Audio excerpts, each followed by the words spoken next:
Shalom, shalom, jambo wa ndugu.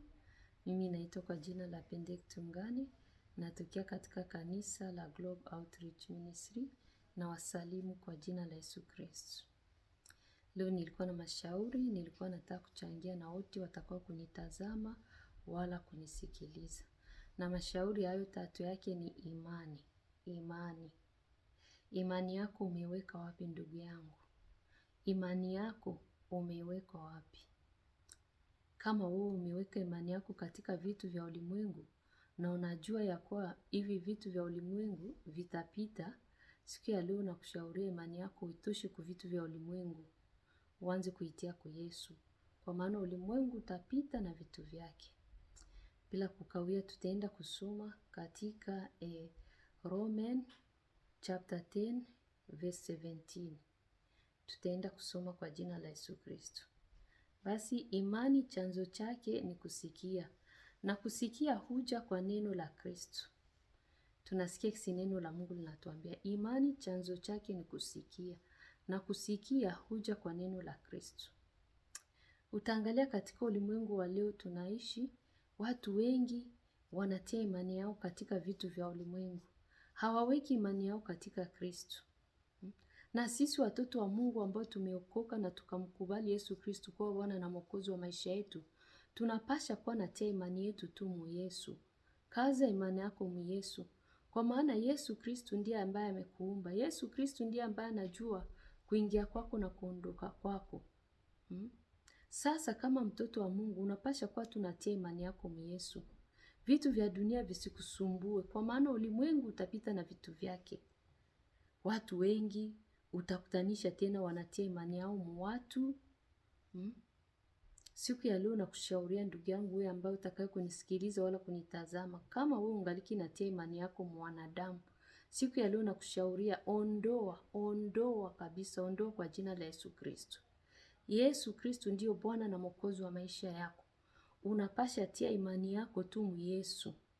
Na kama hujui gisi ya kutia imani yako mu Yesu, siku ya leo nakushauria na mimi nakuombea kwa Mungu. Anza kuomba. Omba Roho Mtakatifu. Mwambie Roho Mtakatifu aanze kukufundisha mahali utakapo kuiweka imani yako. Kwa maana Yesu Kristo alituachia Roho Mtakatifu au msaidizi wetu. Ukiona kitu kenye hujui wala hauwezi, piga magoti yako, omba. Mwambie Roho Mtakatifu nifundishe. Wewe ndio msaidizi wangu. Unamuomba Roho Mtakatifu na Roho Mtakatifu ataingia ndani yako. Ataanza kukufundisha kila kitu. Na utaona unaanza kaza imani yako mu Yesu. Utaanza kutembea sasa na mapenzi ya Mungu. Na utaanza kuyafanya mapenzi ya Mungu. Na utaona maisha yako itaanza kubadilika. Na utaona imani yako kabisa inakaza mu Yesu Kristo. Na Mungu atakubariki. Na Mungu ataendelea kuwa pamoja nao. Bila kukawia tena tutaenda kusoma katika buku ya Hebrew chapter 11 verse 6. Tutaenda kusoma kwa jina la Yesu Kristo.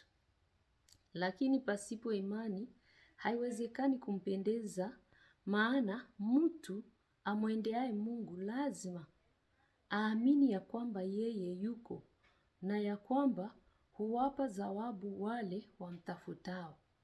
Tunasikia.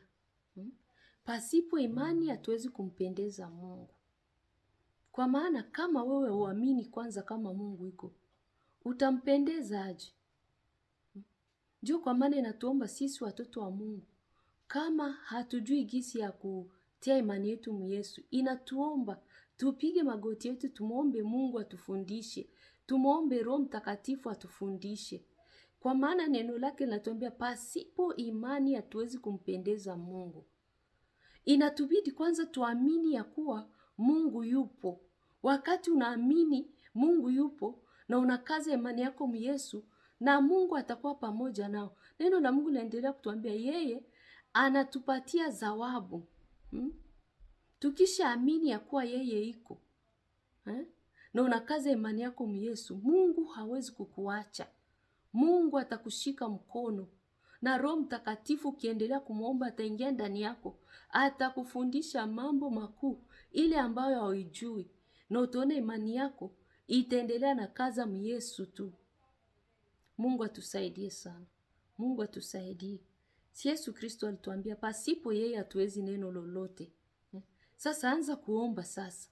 Kama wewe hujui kutia imani yako Yesu na hujui kitu, anza kumuomba sasa. Omba Yesu Kristo, iko pale na Roho Mtakatifu iko pale, iko na kungojea tu ufungule kinywa kyako, aingie ndani yako, aanze kukufundisha gisi ya kutia imani yako Yesu, aanze kukufundisha na vingine venye haujui. Mungu atusaidie sana. Tunaomba Yesu Kristo atufungule macho ya kiroho, atufungue kabisa, kwa maana pasipo Yesu Kristo hatuwezi neno lolote. Pasipo Yesu Kristo sisi ni bure. Ndugu yangu ambao utakai kunitazama wala kunisikiliza, kama wewe ulikuwa ungaliki na imani yako mwanadamu, ujue ya kuwa wewe unalaaniwa. Unalaaniwa. Sasa nakushauria siku ya leo, ondoa imani yako kwa wanadamu. Wala kama ulikuwa unatia imani yako katika vitu vya dunia hii, unajua ya kuwa ulimwengu utapita na vitu vyake. Kwa nini utie imani yako katika ulimwengu, katika vitu vya ulimwengu? Siku ya leo nakushauri, ondoa imani yako katika vitu vya ulimwengu. Ondoa, anza kutia imani yako katika Yesu Kristo. Muite Roho Mtakatifu. Roho Mtakatifu iko pale, iko na kuangalia tu, iko na kungojea ufungule kinywa kyako, naye aingie ndani yako, aanze kukufundisha jinsi ya kutia imani yako Yesu. Endelea kuomba Mungu ndugu yangu. Endelea kumuomba Mungu. Yote yawezekana kwa Bwana. Jinyenyekeze tu mbele za Bwana. Piga magoti yako uanze kumuomba, na Roho Mtakatifu atashuka ndani yako na ataanza kutenda makuu na maajabu ndani yako. Bila kukawia, tutaenda tena kusoma katika Ephesians chapter 2 verse 8. Tutasoma kwa jina la Yesu Kristo. Kwa maana mmeokolewa kwa neema, kwa njia ya imani, ambayo hiyo haikutokana na nafsi zenu, ni kipawa cha Mungu. Tumeokolewa kwa neema, kwa njia ya imani, ndiye ambayo tumeokolewa. Kama imani yako umeweka kwa Mungu, Mungu atakuwa pamoja nao. Hata ukikuwa katika shida, ukikuwa katika njia mbaya, mitego ya ibilisi, Mungu atakuokoa. Kwa maana neno lake linatuambia tumeokolewa kwa neema na kwa njia ya imani. Sasa we, siku ya leo nakushauria, anza kuomba Mungu ndugu yangu. Omba Mungu. Jiachilie ndani ya mikono ya Mungu. Muombe. Yuko pale Yesu Kristo, yuko na kuangalia. Anza kupiga magoti yako ndugu yangu. Muombe Bwana na Roho wake atashuka ndani yako. Ataanza kukufundisha jinsi ya kutia imani yako Mungu, na vingine vyote vyenye hujui. Roho Mtakatifu atakufundisha na utaona maisha yako itaongoka na utaanza kutembea sasa na mapenzi ya Mungu. Na washukuru wote walio kunitazama wala kunisikiliza. Mungu awabariki. Amen.